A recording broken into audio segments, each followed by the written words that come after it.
You're a boxer, Sean. You know what it is. If you violate, we're gonna demonstrate. So what energy did you get from Regis like that? You can't really read him because he's a two-time champ. You know what I mean? I don't look for any kind of expressions or anything like that. I see that he's healthy. His eyes are alert. You know what I mean? So it should be a great fight. Tell us about that poster you brought with. Where Warrant has been served. Poster? I asked him, "What are you gonna do when you got to pick up the Rougarou?"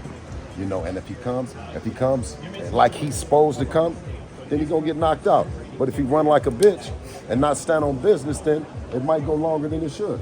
What if he shows up like the Zepeda fight, Bill? He moved his head in that fight, used his jab. What's it look like if he comes in with that kind of style? Did he go after him?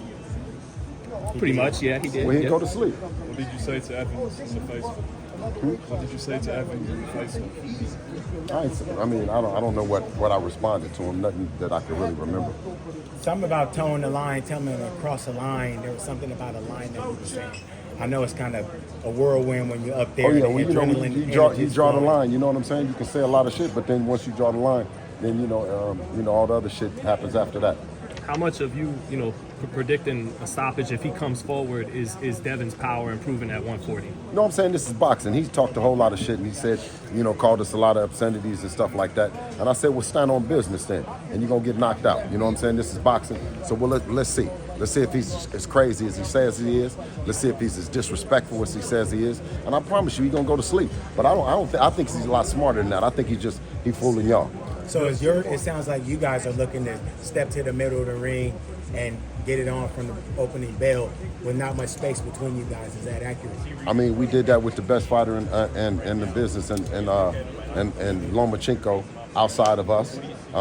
So the Matrix, we stepped to him. Linares, we stepped to him. I think our track record won't lead you to believe nothing else that we're trying to run away with those first rounds. Eddie said, he wants to make the Ryan Garcia fight next, but he's a little worried Devin's going to look too good to where Ryan won't, not Ryan, but maybe De La Hoya won't want to take the fight. What's your thoughts on, Eddie assessing that and trying to get the Ryan fight next? I mean, it's one thing about it. If you're trying to get money and get steady, then go talk to Eddie. You know what I'm saying? So if you're not, then, but like I said, I called him up. He said, I'll call you back. Let me see, can I make it, mate?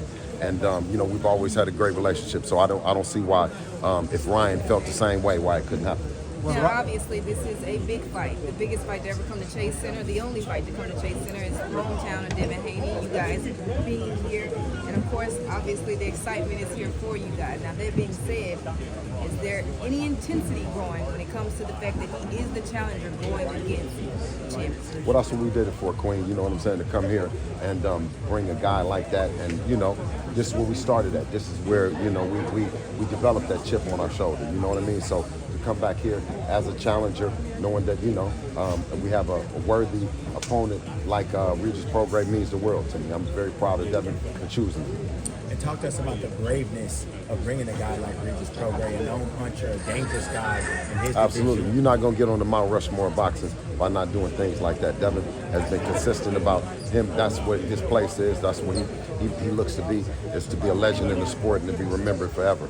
So, you have to do tough things like that. I don't think when you guys wanted to see Gary Russell, we sent him an offer, when Lomachenko was on Tank Davis' helmet, we got after him. When it came to Shakur, nobody had sent him an offer, so we did that as well. And I don't think the line was even, around the corner and even short in terms of who wanted to Regis Progrias. But I mean, ultimately, the people decide who that person is, and then Devin just steps in and, makes a match out of it. Bill, I know you and Devin talked about this could be maybe like a one-off. You go to welterweight in the near future. What about for Teofimo? I know you mentioned Ryan could happen. You just said Ryan could happen. And I know before his father asked for $20 million when you guys. Well, see, that's the thing is about going up to 140, right? When we came up to 140, we knew that Regis, he would stand on business, or we'd hope to, and he did. He stood on business. He accepted the fight, and we don't think that at 147 that we're going to have none of those problems. You know what I mean? And I think at 140, guys they're not talking the same. So it just depends. We have an opportunity to be a 3-division world champion or to be a unified champion. So it's just a matter of what moves Devin decides to do. Should we forget for the time to of the the press conference a couple times now.